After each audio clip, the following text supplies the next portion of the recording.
Buenas noches, hermanos.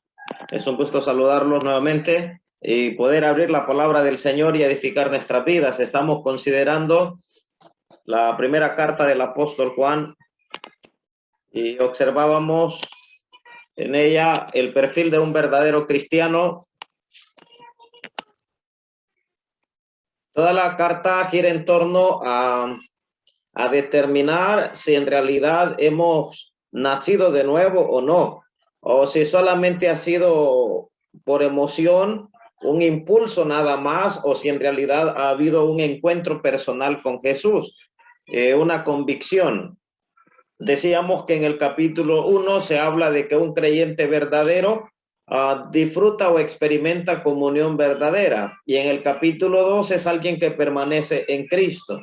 Permanecer en Cristo lo relacionábamos a la santidad y a la obediencia. Ahora observamos algo más. Cuando hablamos de permanecer en Cristo, se manifiesta en amor fraternal. Un creyente que permanece en Cristo manifiesta amor fraternal. Leemos el pasaje, primera carta del apóstol Juan, capítulo 2, versos 7 al 11. Dice así, verso 7.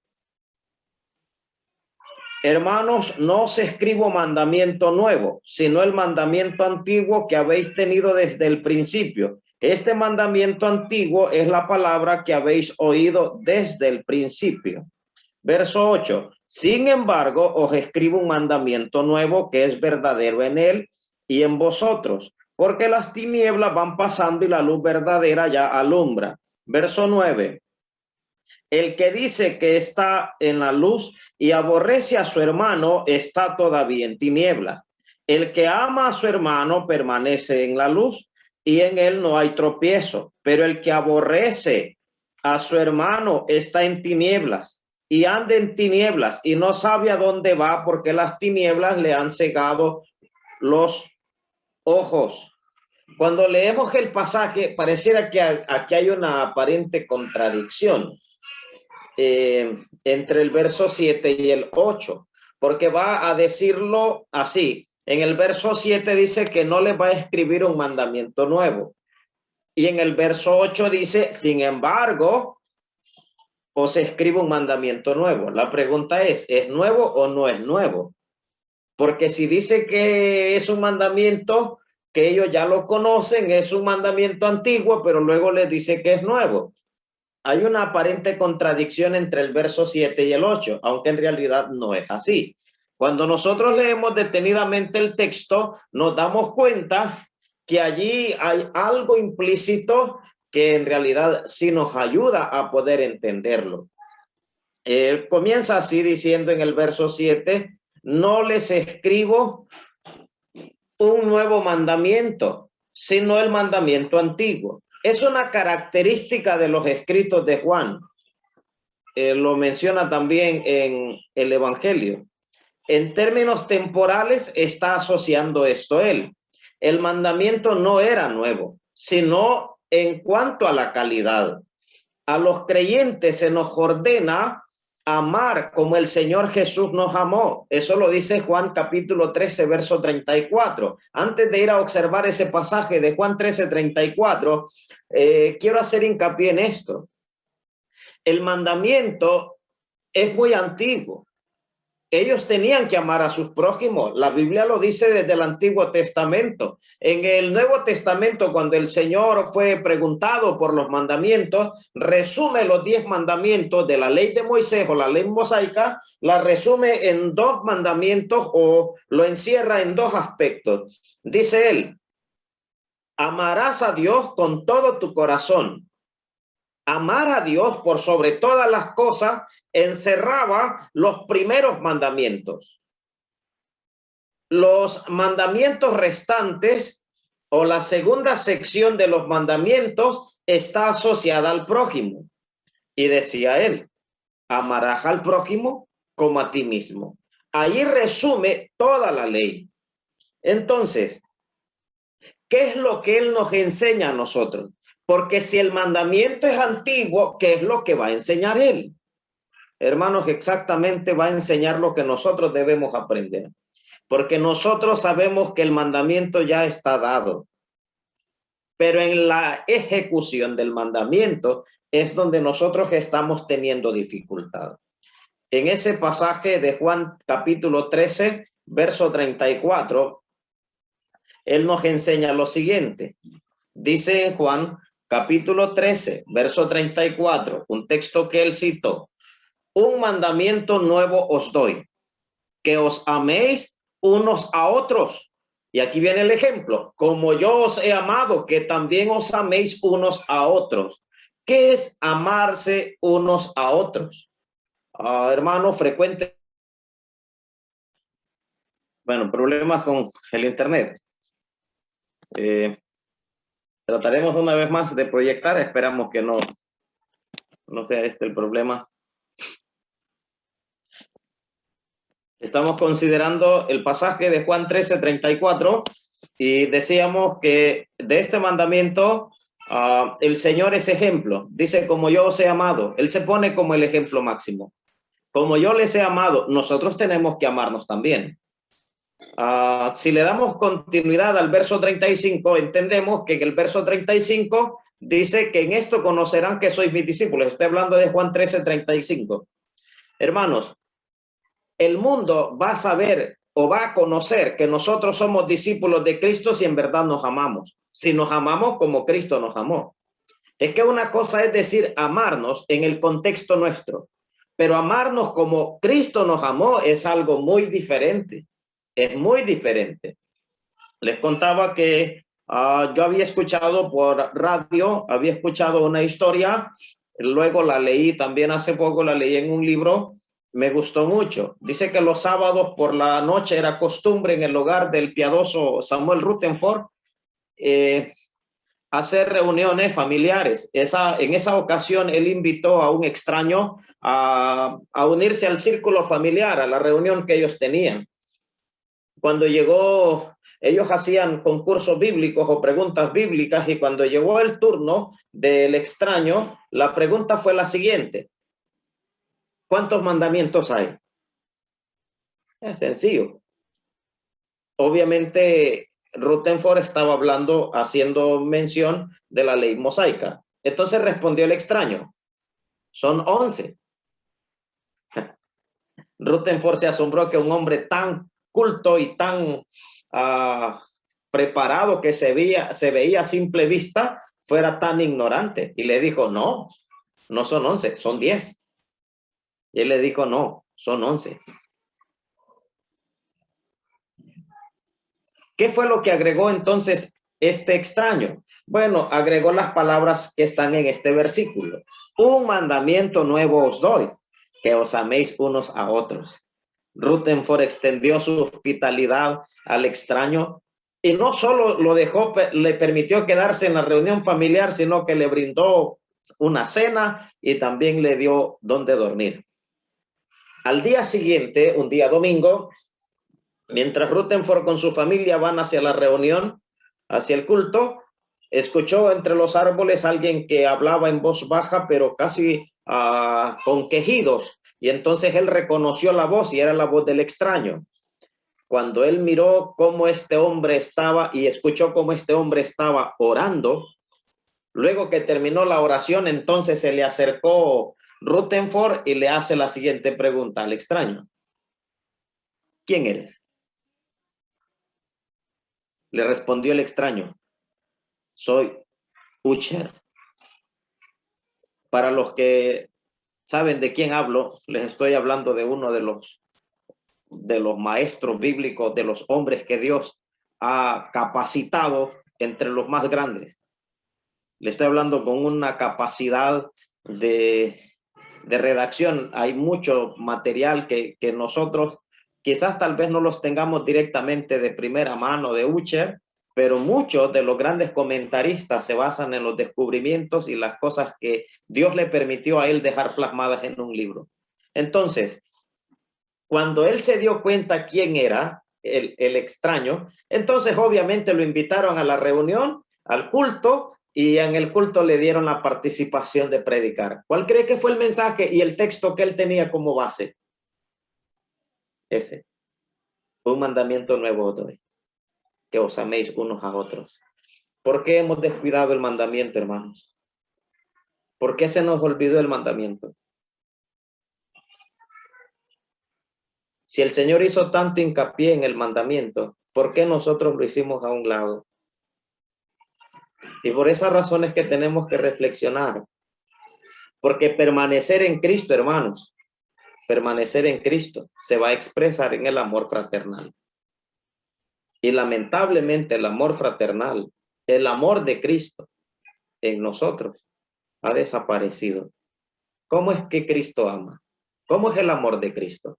Porque el texto dice, como yo os he amado. ¿Y cómo es el amor de Cristo? El amor de Cristo, hermanos, es un amor abnegado. Renuncia a todo. Él siempre puso los deseos, antepuso sus deseos, los suyos y los míos, antes que los de él. Puso su necesidad y la mía antes que la de él. Pero nosotros no amamos así. Nosotros amamos por si la otra persona entonces corresponde a lo que yo siento, entonces sí está bien, yo puedo amarle. Pero no debería ser así. Entonces, ¿qué es lo que caracteriza a un creyente verdadero? Pues esto. Y en esto conocerán todos que sois mis discípulos, en que os améis los unos a los otros. Allí. Entonces, como hemos dicho, hermanos, un discípulo de Cristo es aquel que no solo estudia sus enseñanzas, sino que también obedece sus mandamientos. Eso lo hicimos mención en la reunión pasada. Es que hay que obedecer. No es cuestión de que voy a estudiar. Yo puedo hacerle un cuestionario de preguntas y usted puede aprobarlos todos, puede sacar 100%. Pero si usted no vive conforme a lo que ha aprendido, eso se llama conocimiento vano. Aunque sea textos bíblicos que usted tenga, pero si no, usted no vive conforme a lo que ha aprendido, son textos, es conocimiento vano. En una ocasión, el jefe del FBI estaba a cargo de entrevistar a un hombre relacionado al comunismo y cuando le hicieron una pregunta, dijo él lo siguiente: los comunistas no estudiamos para demostrarle a las personas cuán alto es nuestro coeficiente intelectual, sino para vivir conforme a lo que hemos aprendido. Analizando el concepto de este hombre, en realidad nosotros los creyentes sí deberíamos aplicarlo. Porque nosotros no estudiamos para saber ni para demostrarle a otro qué tanto sé yo de la Biblia. Estudio para vivir conforme a ella. Qué gran diferencia, ¿verdad? Aprendo, investigo y trato de atesorar aquello para vivir conforme a lo que he aprendido. En una ocasión un hermano me cayó en gracia lo que él dijo en una oración. Dio a entender, escucharon un mensaje de un hermano que andaba de visita y entonces en la oración dijo al Señor, en oración dijo: gracias Señor por el mensaje que hemos escuchado. También dijo: escucharemos a otros hermanos con muy buenos mensajes, dando a entender en la oración que no importa cuántos pasen predicando y qué tan buenos sean los mensajes, nosotros siempre seguiremos igual. Hermanos, debería de ser una vergüenza para nosotros, definitivamente. No importa quién predique, cómo predique. El problema está en que yo no tomo el asunto por el lado serio y no hago cambios en mi vida. Y estoy escuchando la palabra y sigo igual. Este no es el caso de un verdadero creyente. Un verdadero creyente avanza en la vida cristiana. En ese caso, el mandamiento está acompañado del ejemplo. Como yo os he amado, que también os améis unos a otros. El amor nuestro, hermano, no debería estar determinado por cómo nosotros percibimos si el ambiente donde estamos no es un ambiente tan agradable, si es un ambiente hostil o si es un ambiente adecuado. No deberíamos condicionarlo. Es más, la hostilidad y la afinidad son igualmente irrelevantes. en relación a este mandamiento. Son totalmente irrelevantes. Porque si el ambiente es hostil, usted no está llamado a decirle, bueno, como ustedes no me quieren amar, yo no los voy a amar. La Biblia no dice tal cosa. La Biblia, es más, la excusa común de la mayor parte de los creyentes que se apartan del Señor es la siguiente. Yo me retiré de los hermanos, no sé si de la sala evangélica, porque allí no hay amor. ¿Lo ha escuchado o no lo ha escuchado? Esta es la excusa común. Pero ¿sabía usted que a mí no me han mandado a exigir amor? La orden es amar. Y aquí está nuestro problema. Nosotros vivimos pidiendo amor, que nos amen. Si no nos aman, entonces yo no amo. Pero el mandamiento no se basa ni en la hostilidad ni en la afinidad. Tengo que cumplir con él. Debemos amar a nuestro prójimo. Debemos amar a nuestros hermanos. No porque nos guste o porque sea atractivo.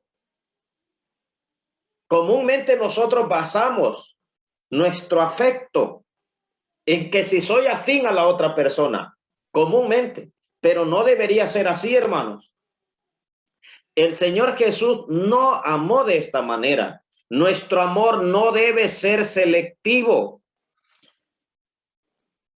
Seleccionamos quizá porque nos unan lazos familiares o sociales o porque geográficamente sean nuestros vecinos.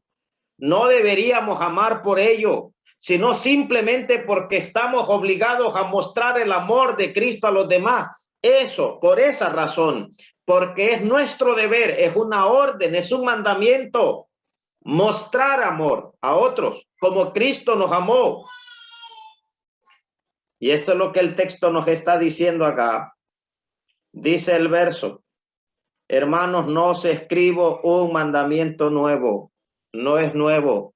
Esto no es nuevo para nadie. Pero luego hace un contraste en el verso 8. Sin embargo, os escribo un mandamiento nuevo que es verdadero en él. ¿Por qué el contraste? Bueno, hermanos, es que el mandamiento en cuanto a tiempo es antiguo. Lo voy a explicar la aparente contradicción que hay entre estos dos versos. En el verso 7, en cuanto a tiempo, el mandamiento es antiguo. Pero en cuanto a práctica, verso 8, es nuevo. ¿Por qué? Porque cuando el Señor Jesús viene a la tierra, mostró su amor en práctica, en acción, y para todos ellos fue nuevo, totalmente nuevo. Ellos tenían el mandamiento desde el tiempo antiguo, pero en práctica, en la calidad de amor, para ellos es nuevo. Y eso es lo que el texto quiere decir. En cuanto a tiempo es antiguo, en cuanto a calidad, en cuanto a práctica, es nuevo. ¿Qué significa que es verdadero en él? Significa, hermanos, que es viejo en cuanto a su enseñanza, pero nuevo en cuanto a práctica. Esta expresión lo que hace es expresar el evangelio en su totalidad. Este es el evangelio de Cristo. Este es el verdadero evangelio. Un mensaje de amor. Es un mensaje de amor. Andar como Cristo anduvo es poner en práctica el viejo mandamiento y hacerlo, hermanos, nuevo. ¿Cómo lo hacemos nuevo? Hay que renovarlo. Hay que hacerlo siempre novedoso, siempre nuevo, en la práctica, en todos los días de nuestra vida. Tenemos que refrescarlo. Hermanos, ¿verdad que muchas veces nuestro amor decae hacia nuestros hermanos?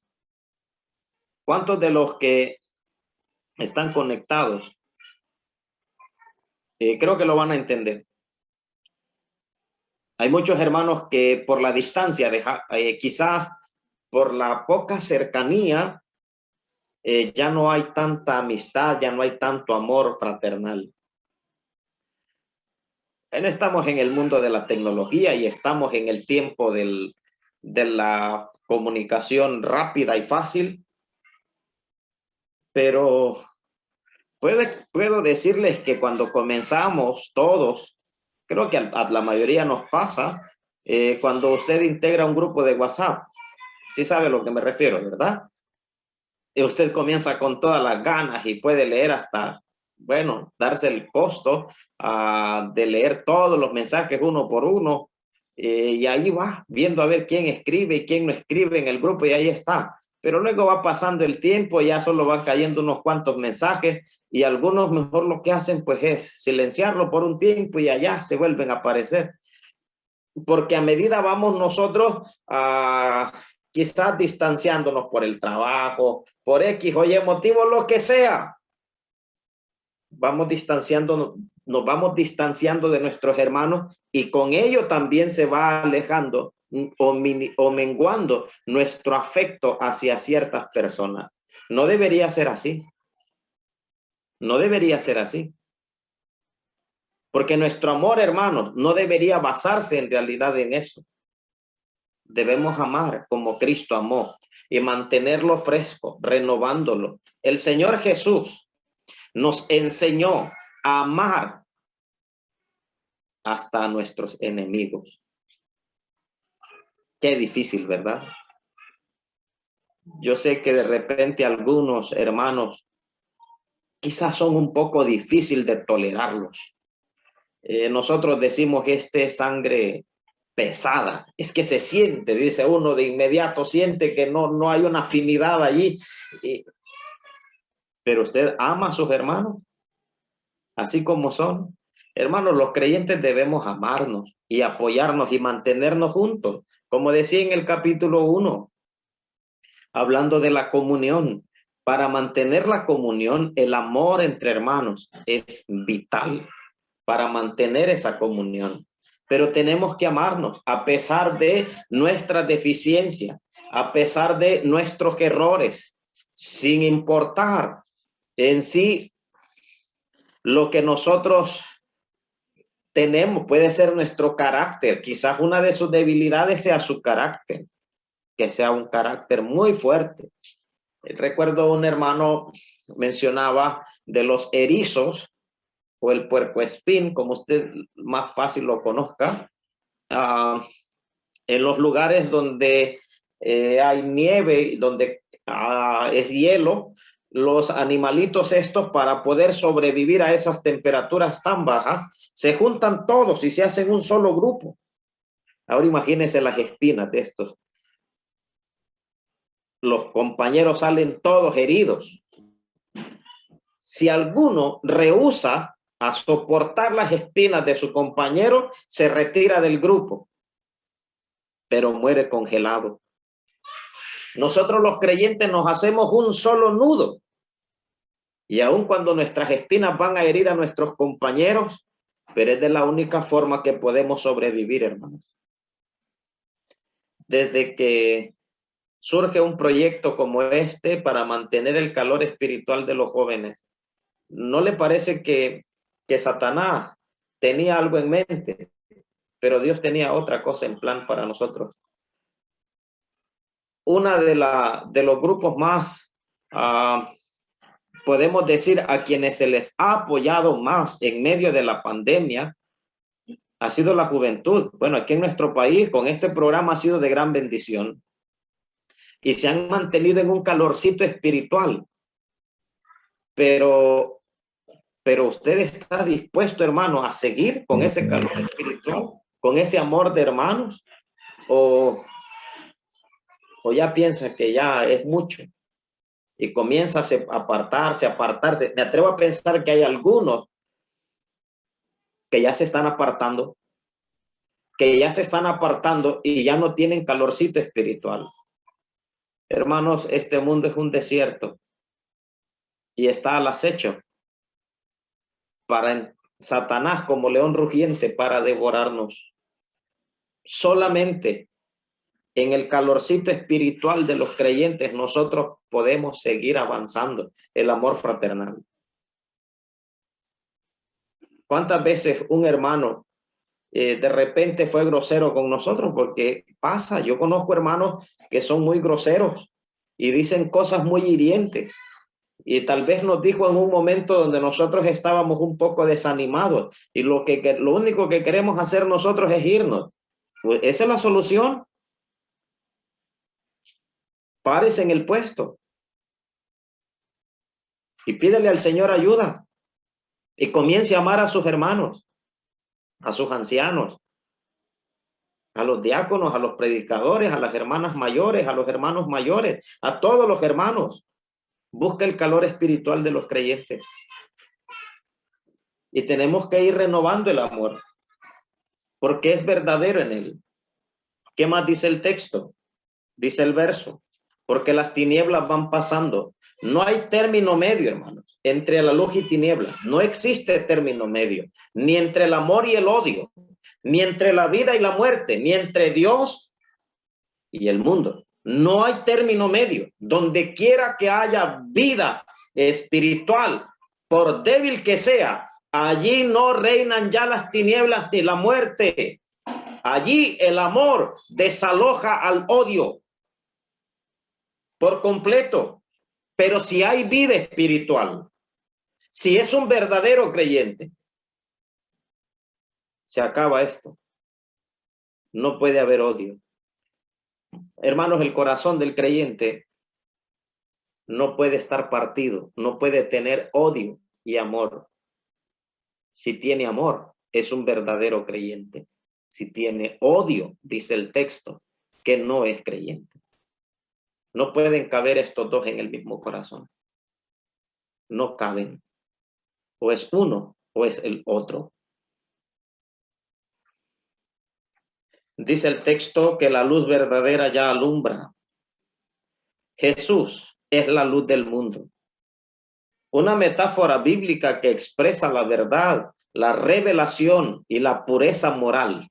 Dice el texto, ya alumbra, significa está ya alumbrando. Está ya alumbrando. Eso es lo que dice el pasaje. Verso 9. El que dice que está en la luz y aborrece a su hermano, observe, está todavía en tinieblas. El que dice que está en la luz y aborrece a su hermano, está todavía en tinieblas. En el capítulo 1, versículo 6, dice, si decimos que tenemos comunión con él y andamos en tinieblas, mentimos. Son dos cosas totalmente opuestas. Si nosotros decimos que estamos en la luz y aborrecemos a nuestro hermano, pues lo que el texto dice es que no estamos en luz, todavía estamos en tinieblas. ¿Qué es aborrecer a su hermano? ¿Qué significa este verbo o esta expresión? Es un verbo presente que habla de una costumbre evidente. Aborrecer a su hermano es una costumbre evidente. Es que una cosa es quizás disgustarse con un hermano, pues eso a cualquiera le puede pasar. Yo sé que de repente algunos quizás no lo han entendido así, pero enojarse, eso es parte de nuestra naturaleza. Eso es normal. ¿Y quién no se enoja? Si usted no se enoja, entonces no es un ser humano. Es que el enojo es una reacción natural, pero pecar, bueno, la Biblia dice airaos, pero no pequéis. Ya llevarlo a un pecado, ya eso es otra cosa muy diferente. Pero disgustarse con un hermano a cualquiera le puede pasar. Tener un impasse y un inconveniente con un hermano es normal, nos puede pasar a todos. Pero que eso se abrigue en el corazón a tal punto de aborrecer a nuestro hermano, literalmente es odiar a nuestro hermano como un estilo de vida, tener aquello allí permanente en el corazón, ya eso sí es la evidencia de no haber nacido de nuevo. Hermanos, el odio es la evidencia de la oscuridad. ¿Usted tiene odio? ¿Tiene odio en su corazón? Porque si tiene odio, esa es la evidencia de la oscuridad. Es la evidencia de no estar en la luz. Y eso es lo que el texto nos está mencionando. Hermanos, tenemos que examinar nuestra vida. ¿Realmente amamos a nuestros hermanos o no? Luego dice el verso 10, el que ama a su hermano permanece en la luz y en él no hay tropiezo. El que ama a su hermano permanece en la luz. ¿Qué significa esto? El que ama a su hermano permanece en la luz. Los verbos en tiempo presente, amar y permanecer, dominan a todo el contexto. Siempre están apareciendo en todo el pasaje verbos en tiempo presente que describen una acción continua. El amor es la evidencia de la salvación del creyente y de su conocimiento personal de la verdad y de la luz. Amar y permanecer. La evidencia de que somos salvos es porque permanecemos en Cristo, la luz del mundo. ¿Y de qué habla el capítulo 2? ¿Cuál es el perfil de un cristiano verdadero? Permanece en Cristo. La evidencia que somos salvos es porque permanecemos en Cristo. Y aquí es donde nosotros no podemos compaginar con la teología de o las enseñanzas de algunos grupos diciéndonos que hay que perseverar para ser salvos. Nosotros no perseveramos para ser salvos. Perseveramos porque somos salvos, porque somos creyentes verdaderos, por eso permanecemos y por eso perseveramos en Cristo. ¿Quién es Cristo? La luz del mundo. En ese contexto, Él es la luz. Nosotros somos llamados también a ser luz, a ser un reflejo, a ser luminares en este mundo.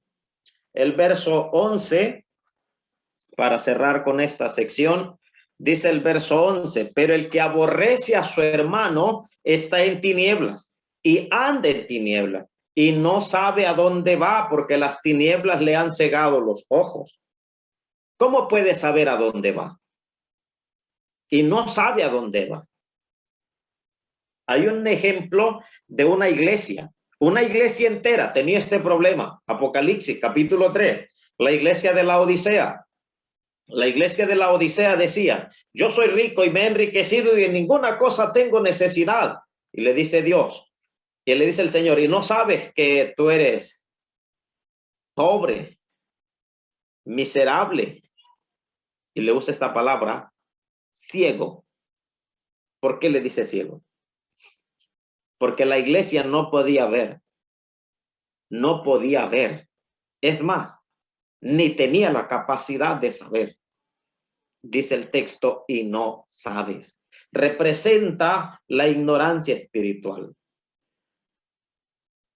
Un creyente verdadero no puede estar en tinieblas. Hay una gran diferencia entre ver poco, tener nublada la vista. No sé, de repente alguno se va a hacer algún chequeo donde el médico a que le revise la vista, cómo la tiene, y de repente tienen que recetarle lentes, o de repente por ahí alguna operación o algo, no sé. Pero hay una gran diferencia a no ver nada. Nosotros, los creyentes, quizás por los afanes de este mundo o de esta vida, o por problemas que nosotros mismos hemos ocasionado, o por pecados no confesados, quizás nuestra vista está nublada. No sé, de repente por ahí algunos están perdiendo la vista, pero a estar ciego totalmente hay una gran diferencia. Y aquí habla de alguien que está totalmente ciego, alguien que está en ceguera espiritual. El texto dice, el que aborrece a su hermano está en tinieblas y anda en tinieblas. El odio es símbolo de la incredulidad. Usted lo lee en el capítulo 3, verso 15. Dice el verso 15, todo aquel que aborrece a su hermano es homicida. y sabéis que ningún homicida tiene vida eterna permanente en él. Y en el capítulo 4, verso 20, siempre de la primera carta del apóstol Juan, dice, si alguno dice yo amo a Dios y aborrece a su hermano, es mentiroso. Pues el que no ama a su hermano a quien ha visto, ¿cómo puede amar a Dios a quien no ha visto? Qué impresionante esta pregunta. ¿Cómo puede decir usted que ama a Dios a quien no ha visto, si aborrece a su hermano a quien usted está viendo? Entonces, ya que no pueden coexistir en la misma persona luz y oscuridad, amor y odio, eso no puede coexistir. O es una o es otra. O está en luz y practica el amor fraternal, o está en oscuridad y no puede practicar el amor porque lo que hay en él es odio. Y eso es lo que el texto nos está diciendo. Entonces, el evangelio de Cristo conlleva un cambio repentino y a largo plazo. ¿Por qué decimos que el evangelio, hermanos, el verdadero evangelio produce cambios en una vida? Si el supuesto evangelio, digo supuesto evangelio, porque hay muchos que andan predicando el supuesto evangelio de Cristo, pero no es así. Si el supuesto evangelio que usted recibió no cambió su vida, ese no es el evangelio de Cristo. Porque el evangelio de Cristo transforma vidas, cambia vidas. Ese es el verdadero evangelio. Pero el cambio no solamente es inmediato o repentino, sino también es un proceso constante y continuo. Aquel que comenzó en nosotros la buena obra la perfeccionará hasta el día de Jesucristo. Es un proceso. Hay cambios inmediatos y cambios que van a través de todo el recorrido de nuestra vida cristiana. Las tinieblas le han cegado los ojos, dice el texto. Las tinieblas no solo lo rodean, sino también lo ciegan. Y la ceguera es de mucho tiempo. La ceguera es de mucho tiempo. Hermanos, no puede decir alguien que es creyente si en realidad tiene odio en su corazón. Todos tenemos el amor de Cristo si en realidad somos creyentes verdaderos. Y ese amor de Cristo tenemos que mostrarlo a otros, a nuestros hermanos. Nos detenemos aquí, hermanos. Quiere el Señor bendecirnos con su palabra.